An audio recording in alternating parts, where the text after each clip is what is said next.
Hoy presentaremos la psicología del testimonio. ¿Cómo podemos estar seguros de que un testimonio es completamente veraz? Aquí es donde entra la psicología del testimonio, una disciplina que estudia la memoria y la percepción. Nuestra memoria humana no es como una grabadora perfecta que graba todo con precisión. Aunque nosotros solemos confiar en nuestros recuerdos, la ciencia ha podido demostrar que nuestra memoria puede jugar en contra de nosotros. Los recuerdos pueden ser cambiados, distorsionados o pueden desaparecer sin que nos demos cuenta. Esto tiene un gran impacto cuando hablamos de justicia. Surge la siguiente pregunta: ¿cómo podemos saber si el testimonio realmente refleja lo que ocurrió? En muchos casos las personas que dan la versión de sus hechos, sean testigos, las víctimas o incluso acusados, creen firmemente en lo que recuerdan. Pero, ¿y si lo que recuerdan no es realmente lo que sucedió? Es aquí donde entra la psicología del testimonio.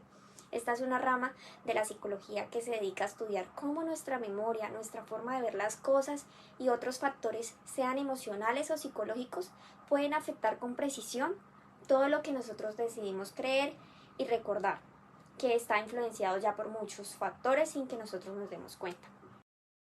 Después de esta breve introducción, diremos qué es la psicología del testimonio. La psicología del testimonio es una rama de la psicología que analiza la confiabilidad de los testimonios en un juicio, pero mi compañera Dina se les va a explicar mejor. Bueno, tenemos la definición de la psicología del testimonio. Entonces podemos decir que la psicología del testimonio es esa rama de la, valga la redundancia, psicología que analiza la confiabilidad de los testimonios en un juicio como tal. Podemos decir que se enfoca en cómo las personas recuerdan los hechos, qué tan precisos son esos recuerdos y qué factores pueden llegar a alterar esos recuerdos. Entonces decimos que han habido estudios que pues han demostrado que bajo ciertos factores se pueden alterar los recuerdos. Uno de estos factores es el estrés, el tiempo transcurrido o en ocasiones también las preguntas sugestivas e incluso el contexto en el que se da el testimonio. El testimonio puede llegar a modificar lo que alguien recuerda como tal. Bueno, ¿a qué me refiero con esto? Un testigo, poner como un ejemplo, un testigo puede estar seguro de lo que él recuerda, pero como lo decimos, no significa que su versión sea 100% exacta, ya sea por los motivos anteriormente mencionados, el estrés, a veces el nerviosismo con las preguntas sugestivas o en ese tipo de ambiente puede tergiversar o puede alterar la versión de los hechos o el recuerdo del testigo como tal.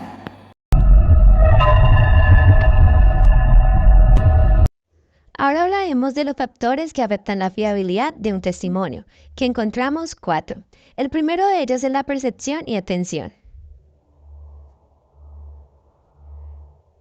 Número 2, la memoria y tiempo. Número 3, sugestión e influencia externa. Y por último, emociones y estrés, que serán explicados por mi compañera Juliana. Entonces, factores que afectan la fiabilidad de un testimonio. Tenemos la percepción y la atención. No siempre todo lo que vemos a nuestro alrededor se queda en nuestra mente. Es decir, si hay factores como un robo o un accidente, nuestra mente se va a concentrar únicamente en un hecho o en elementos básicos. Entonces, eso afecta de cierta manera a la veracidad del testimonio, en tanto que la persona va a anular o va a olvidar algunos elementos que pueden ser importantes dentro del caso. La segunda tenemos la memoria y el tiempo. La memoria como idea principal pues no es estática. Se entiende que la memoria a largo tiempo o dentro de un determinado tiempo puede olvidar o borrar ciertos elementos que son inútiles dentro de la vida de la persona. Por eso dentro de un testimonio se establece que pues como esa parcialidad o ese equilibrio entre el hecho ocurrido y el tiempo en que se va a hacer la audiencia. Tenemos la sugestión e influencia externa. Esto va más a la forma de cómo realizan las preguntas, la forma sugestiva en que la hacen. Por ejemplo, si una persona pregunta, recuerda que el ladrón, si el ladrón lleva un arma, y luego pregunta, recuerda si el ladrón lleva un objeto, si lleva un objeto en la mano. Entonces digamos que la persona al hacer esas preguntas de cierta manera tan sugestivas y tan confusas puede que se equivoque y su mente o pues el testimonio de esa persona no sea considerado muy fiable. También tenemos las emociones y el estrés que pueden ir relacionados con la percepción y la atención. La persona siempre va a estar, digámoslo así, como afectada por ciertos factores, ya sea caso fortuito, fuerza mayor, ya sea por coerción externa. Entonces, digamos que esos factores externos pueden afectar a la veracidad de la prueba, en tanto que la memoria o la mente como mecanismo de defensa puede olvidar algunas cosas, porque ya se ha visto, también puede confundirlas o simplemente puede que no tenga un orden cronológico de lo sucedido. Ahora mi compañera Nicole les va a explicar los errores comunes en los testimonios. Como primero, encontramos la identificación errónea. Como segundo, encontraremos los falsos recuerdos. Y como tercero, la influencia de la empresa o rumores. Bueno, yo les voy a hablar de los errores más comunes que ocurren en los testimonios. Primero tenemos una identificación errónea, que es de los errores más graves que puede cometer un testigo, que es señalar a alguien de no haber hecho algo o de haber cometido un delito. Y pues es un error muy común y que pues muchos inocentes tienen que pagar por esto. Después están los falsos recuerdos, que son personas que creen que han visto algo o no es porque quieran hacerlo, sino que simplemente su cabeza imagina que ocurrió otro escenario y pues lo que hacen es crear una falsa versión. Y también está la influencia de la prensa o rumores, y hace referencia a la exposición o noticias o comentarios que a través de medios de información se empiezan a difundir y la gente lo que hace es simplemente replicar lo que las demás personas dicen, digámoslo así, que es como un tipo de teléfono roto.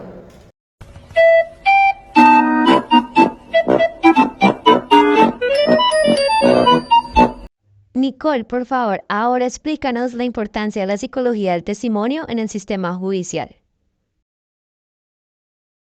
Bueno, con respecto a lo que ya mis compañeras les han mencionado y ya todo lo que hemos visto, pues podemos sacar como unas conclusiones de la importancia de la psicología en el testimonio en nuestro sistema judicial, dado que pues el testimonio sigue siendo una de las pruebas más usadas en cualquier tipo de juicio, en cualquier tipo de justicia que estemos aplicando, y pues es fundamental aplicar esta psicología del testimonio para así poder llegar a una verdad procesal. Esto quiere decir que debemos evitar preguntas sugestivas, debemos realizar entrevistas adecuadas que minimicen la distorsión del recuerdo o que puedan afectar a la memoria de ese testigo. Se pueden usar pruebas adicionales como no solamente los testigos, ¿no?, sino apoyado de videos, de documentos, de evidencias físicas para corroborar así lo que están diciendo los testimonios. Y por último, pues también se debe capacitar tanto a los jueces, a fiscales y los abogados, nosotros como defensa, para asimismo presentar las pruebas que sean adecuadas, necesarias, y obviamente todo testigo tiene que ser preparado antes de llevarlo al juicio o a que dé su declaración. Por eso es muy importante toda esta cuestión de la psicología. Por último, veremos la importancia en el derecho probatorio y algunos ejemplos explicados por mis compañeras. La psicología testimonial es importante en el derecho probatorio, ya que ha influido en la valoración de las pruebas dentro de los sistemas judiciales colombianos y de otros países. Dentro de los primeros elementos tenemos que ha agregado o anexado protocolos de interrogación, es decir, ha establecido reglas legales en donde se determina que en ciertas etapas de la audiencia o en interrogatorio directo, pues puede que se den preguntas sugestivas, pero en los demás interrogatorios que se derivan ya se evitan esas preguntas sugestivas y esas preguntas que inducen a un error o inducen a la respuesta que quiere pues el abogado o las partes que están interrogando. El segundo elemento es la capacitación que tiene el juez, es decir, se entiende que la valoración de la prueba debe tener o debe ser a través de la libre apreciación y a través de la sana crítica. Dicha sana crítica tiene como elemento la experiencia del juez, es decir, que el juez tenga la capacidad de determinar de cierta manera cuando el testigo no es fiable o cuando está, digamos que, faltando a la veracidad de la prueba. Puede que no sea totalmente, pero sí en algunos elementos. También tenemos el incorporar peritajes psicológicos cuando en el caso o en el desarrollo del caso sea de suma importancia la credibilidad pues, de ese testimonio. La identificación errónea. Este caso es de Estados Unidos, donde en juicio el señor Ronald Cotton fue condenado injustamente por una violación basándose en los testimonios de la víctima. Años después, una prueba de ADN demostró que él era totalmente inocente. La víctima había estado convencida de haber identificado al agresor, pero su recuerdo fue influenciado en forma de que le mostraron fotografía de los sospechosos. Este caso demostró que la identificación de testigos no es siempre confiable y que siempre se necesitan otros medios de prueba para confirmar un delito. En este caso nos muestra también lo frágil que puede ser nuestra memoria humana, especialmente en situaciones de alta presión y trauma como fue este. La víctima estaba completamente segura de que su testimonio era veraz, pero su recuerdo había sido moldeado sin que ella se diera cuenta. Y es aquí donde entra la psicología del testimonio, que nos ayuda a entender un punto clave, y es que nuestra memoria no funciona como una grabación exacta y puede verse afectada por el miedo, el estrés, incluso en la forma en la que se presentan estas pruebas. Por eso es muy fundamental que en los juicios únicamente se confíe en varias pruebas. Se necesitan pruebas adicionales, como el ADN o la evidencia forense, para evitar que estas condenas sean injustas y garantizar que la justicia realmente se cumpla.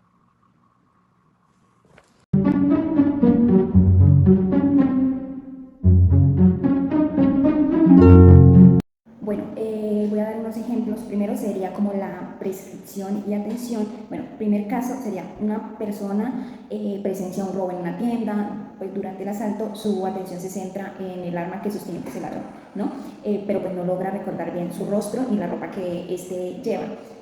Bueno, en ese tipo de situaciones se puede ver el estrés, entonces es en donde el cerebro prioriza ciertos detalles y omite otros como tal. Bueno, en este caso en concreto podemos decir que la víctima recordará con claridad el arma, pero no podrá describir con exactitud el rostro pues, del gestor, ¿no? Como del agresor. En el impacto que tiene en el juicio, pues podemos decir que si esta víctima, pues el testigo señala a alguien con base en un recuerdo pues, parcial que no tiene claro muy bien, es posible que identifique a una persona inocente. Entonces, por eso es fundamental precisar bien los recuerdos y que estos, como en lo mayor posible, tratar de que no sean como tan parciales, como tan superficiales, pues, para no ir a cometer un error en caso pues, de la prueba como tal. Muchas gracias a todas las personas que hayan llegado hasta el final del video y habernos puesto atención. Bueno, y como dijo mi ex, hasta aquí llegamos. Goodbye. Na na na, come on.